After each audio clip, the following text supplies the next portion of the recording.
No one can fire you from your work because your work is an extension of who you are.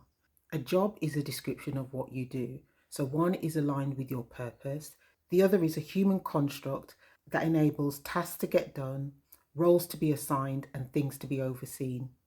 If you conflate the two ideas thinking that they're one and the same, you will feel scarcity. You will see scarcity. You will experience scarcity. The only thing that is scarce is time. Nothing else is scarce.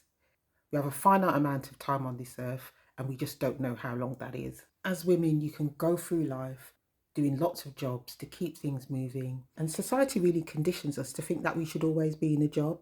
But should we?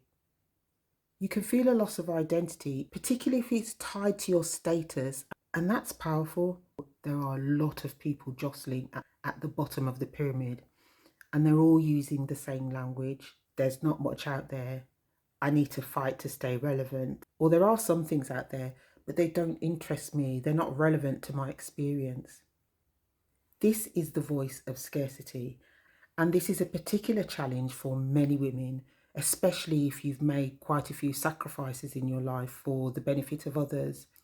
For example, if you have children, you might have paused in your career, or it could be something that just happened in life that threw you off a particular path and you found it really difficult to navigate your way back to where you expected to be at this point in your life. It could be a divorce, an estranged child, something that's happened in your health that has somehow derailed where you expected to be at this point. Or it may that you just want different things out of your life now.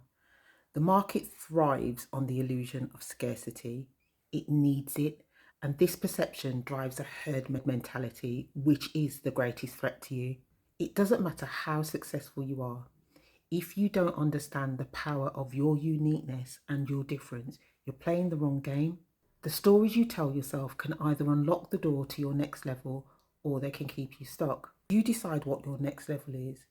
And what I would say is concentrate on what your offer is. Really understand that because your offer is connected to your work. What is the extension of you? What is the thing that even if you wasn't paid, you would do it anyway? Because that's where your flow is. That is the thing that you need to unlock. Why are you here? Spend some time reflecting on that. And it's going to lie in the things that people come to you about anyway. People are seeking your counsel about these things. You've got so much experience, so much wisdom, so many different things that are unique to you. You need clarity, connection, and confidence in your offer. And it really doesn't matter what that offer looks like, but it is unique to you and it's unique to how people meet you in this world, in this value exchange, which we're doing all the time, whether it's conscious or subconsciously. What do you want? What does it look like? And why does it matter? Because if it doesn't matter to you, I can tell you for a fact it's not going to matter to anyone else.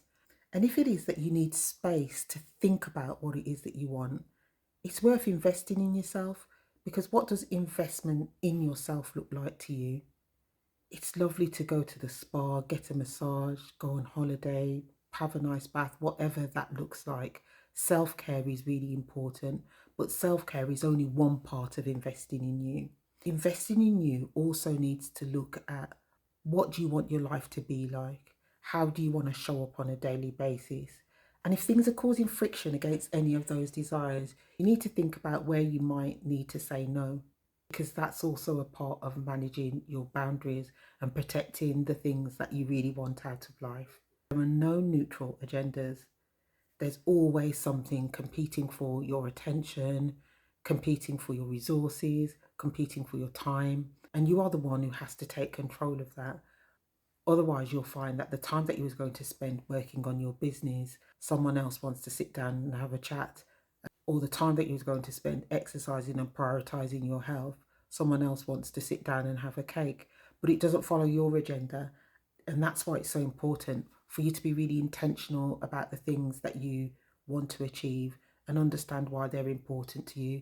If you're prioritizing a particular pivot that you're making in your career or in your life, then you need to think about what that looks like because it means that some of the things that you were saying yes to before, you're going to have to say no to now. It's going to be inconvenient for some people and it might even upset them, but you need to be aware of that and prepare yourself to protect your boundaries. There's an exercise that I give to some of my clients and it's around saying no. How many times can you say no in a day? Now, if you're used to saying no, this won't be an issue for you. But if you're not used to protecting your boundaries and saying no to people, this can be a really challenging exercise. And I've seen some people actually wince at the thought of having to say no. It's a really interesting challenge to give yourself to say, how many times can I say no to people in a day? And this is in pursuit of you practicing the muscle of protecting your boundaries and protecting your dreams, really. No one is going to care as much about your dreams than you are.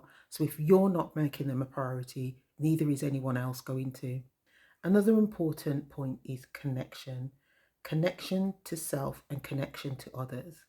And I think you need both of them because life is about having some sort of a balance. Of course, it's not always going to be perfectly balanced, but there is always more than one side to a coin. And so you've got to understand whether something feels connected with you. And the root of that connection is going to be the stories that you tell yourself, what you believe you can have, what you think that you can do, how you're giving yourself permission to show up on a daily basis.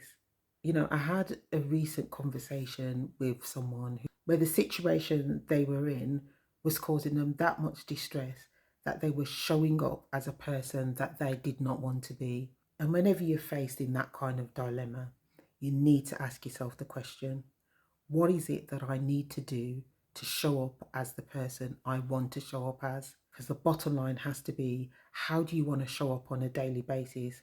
And what is it that is causing friction? And the other part of connection is around connection to others. Now, you're the one who's going to define who those others are. What's really important to you? Is it family? Is it friends? Is it acquaintances? Is it a mission for people that you don't know personally, but there's just something in your life that draws you to those people? I have a bit of a framework myself and I use it to make decisions. And it's really three things. When I'm looking at an opportunity or a situation, I look at whether it benefits or hinders me, my family, or my community. Well, now it's got to touch at least one of those things. It's a really good decision if it's touching two, and it's probably more on the ambitious side if it's touching all three. But I use it as a loose decision making framework and it helps me to think about how I am making decisions. It's useful for you to think about who you want to connect with and why. When you're clear about what you want and why, and who you connect with and why, in that lies your offer. I know it sounds like language that is a bit transactional, but it really helps you to think about what it is that you're bringing to the table. When I concentrate too much on what somebody else wants and I'm not confident in what I have to bring to the table, I find that it can get a bit confusing.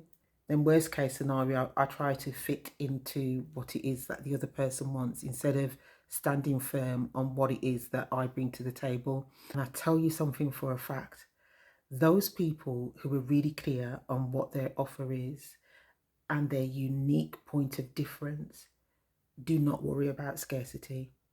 It never even crosses their mind. Do you know why? Because they know that they are one of one. And because they are so sure of that, they can move through the world and opportunities are attracted to them. And this is why it's important to understand that there is a difference between your work and a job. Once you understand that, you will move through the world in a way that it opens up to meet you where you are. You will go from one opportunity to the next. It's like going through levels. You go through one opportunity, and then an opportunity that you didn't see on that side of the door opens up, leading to another and another and another. So I really want you to take some time to think about what you want, why it matters, how it connects with you and the things that are important to you and brings value to others. And be confident in your offer because you are unique. You are one of one. When you were born, the mold was broken. Like and subscribe to my channel and share it with someone else who you think may benefit from this message. Have a wonderful day.